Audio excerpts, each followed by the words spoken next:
I think I've just turned 73, born 6th of September 1943 during the brownout of Melbourne down here at Royal Women's Hospital.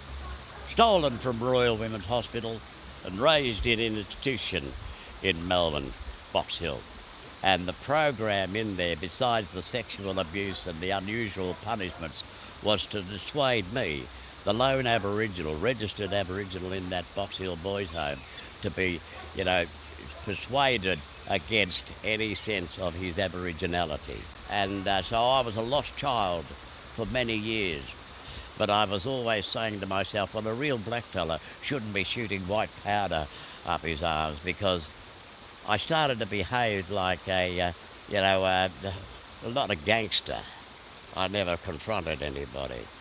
But you would make wrong choices so very easily.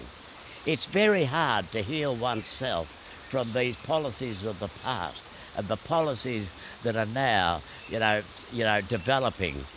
The thing that most tweaked me towards my healing was the Murray program delivered by Auntie Lorraine Peters and her daughter at the Loddon.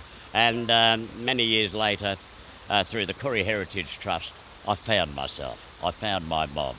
And so just this measure of information coming from Koori Heritage Trust has allowed me to stand proud and firm in my Aboriginality.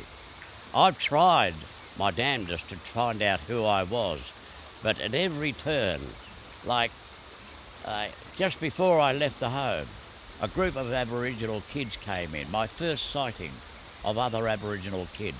And I write about this in Jack Charles versus the Crown. It was the Edwards brothers, Kutcher Edwards amongst them. But one young fella amongst them, Arthur, said his last name's Charles, and I could recall saying to him, wouldn't it be funny if we were brothers, mate?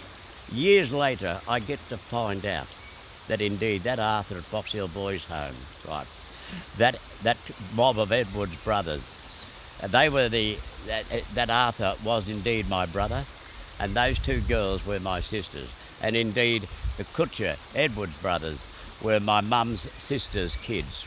I've noticed that Jack Charles versus the Crown and Bastardy have done immeasurable healing for other people.